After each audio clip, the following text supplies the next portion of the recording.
नमस्कार मंडळी, आपण बनवत आहे मशरूम आणि काजूची भाजी। मशरूम मी थोडेसे वाफवून घेतलेले आहे आणि काजू रात्री भिजत घातले होते आणि थोडेसे ते पण उकडून घेतलेले आहेत। हे बघा, तर काजू थोडेसे उकडून घेतलेले आहे म्हणजे पटकन होईल भाजी, आणि मशरूम पण थोडेसे कापून उकडून घेतलेले आहे। त्यासाठी अद्रक, लसूण, काजू, शिमला मिर्च, कांदा, टोमॅटो, दोन मिरची आणि कोथिंबीर आणि गरम मसाला घेतलेला आहे। आपण वापरणार आहे थोडे थोडे गरम मसाले वापरूया।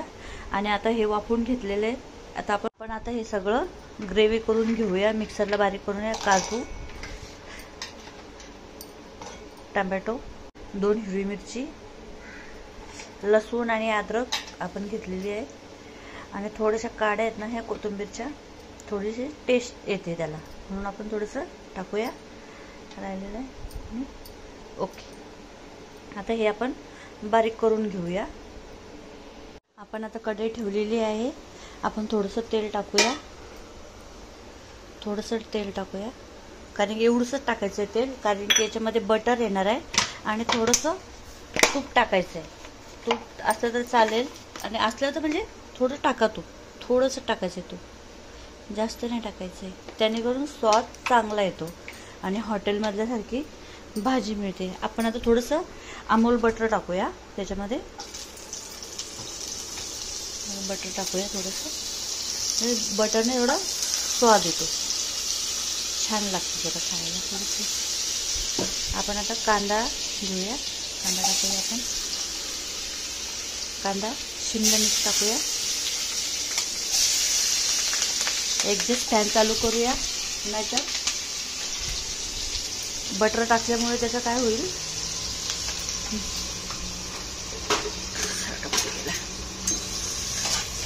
आमचा कॅमेरामन डॉक्टरकडे गेलाय, त्याच्यामुळे मोबाईल पकडता येत नाहीये। झालंय आता हे जास्त फ्राय नाही करायचं, कारण की ते नंतर मसाल्यामध्ये होणारच आहे, त्याच्यामुळे थोडं थोडं टाकायचं आहे। झालं, थोडंसं हलकं झालंय आता,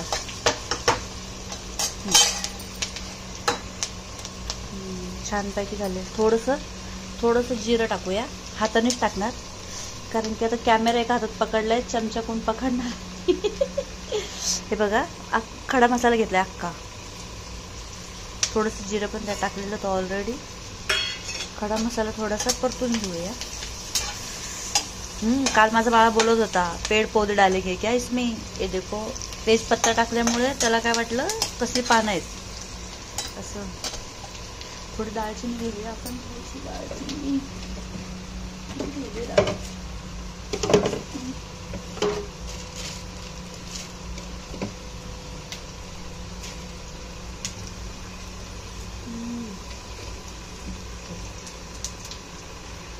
आता आपण हे मसाला सगळी ग्रेव्ही केली होती ना, ही सगळी ग्रेव्ही टाकूया त्याच्यामध्ये,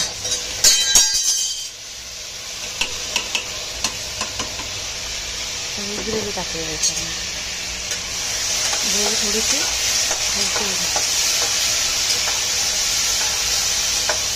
हे थोडंसं परतून घेऊया आपण, कारण की त्यात टाकलेलं आहे ना, आणि थोडंसं मीठ टाकूया, म्हणजे जेणेकरून ना हे ग्रेव्ही आहे ना ती ना कढईला चिकटणार नाही। मग आपण ना मीठ टाकून घेऊया, मीठ टाकल्यामुळे ते ग्रेव्ही ना कढईला चिकटणार नाही।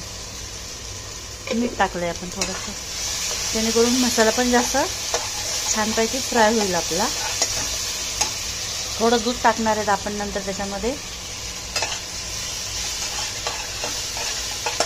ओके, ग्रेव्ही छानपैकी आता बघा, त्याचं तूप टाकलं होतं आपण, तूप आणि तेल आणि बटर टाकल्यामुळे छानसा असा स्वाद येत आहे त्याला। आपण आता हे करूया, कारण की आता बाळाला ताप आला होता ना, तर मग त्याला खावं असं वाटत नाहीये, तर बाहेरचं हॉटेलमधलं आपण आणून देऊ शकत नाहीये त्याला, त्याच्यामुळे आता आपण घरीच बनवणार आहे। आता आपण मसाले टाकूया सगळे त्याच्यामध्ये। सुहाना पनीर मसाला टाकलाय आपण त्याच्यामध्ये, आणि 2 चम्मच लाल तिखट, आगरी मसाला म्हणतात त्याला, 2 चम्मच टाकलाय आपण, 2 चम्मच आगरी मसाला टाकलाय, जेणेकरून थोडासा रंग येईल त्याला। आता थोडंसं आपण ते हे होईपर्यंत त्याला परतून घेऊया छानपैकी. आपण आता त्याच्यामध्ये दूध टाकूया थोडंसं. दूध टाकल्यामुळे छानशी ग्रेव्ही छानपैकी कलर दिसतोय का? दिसतोय.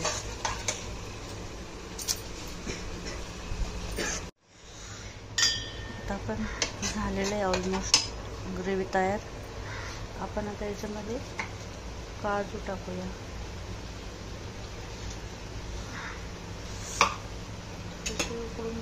काजू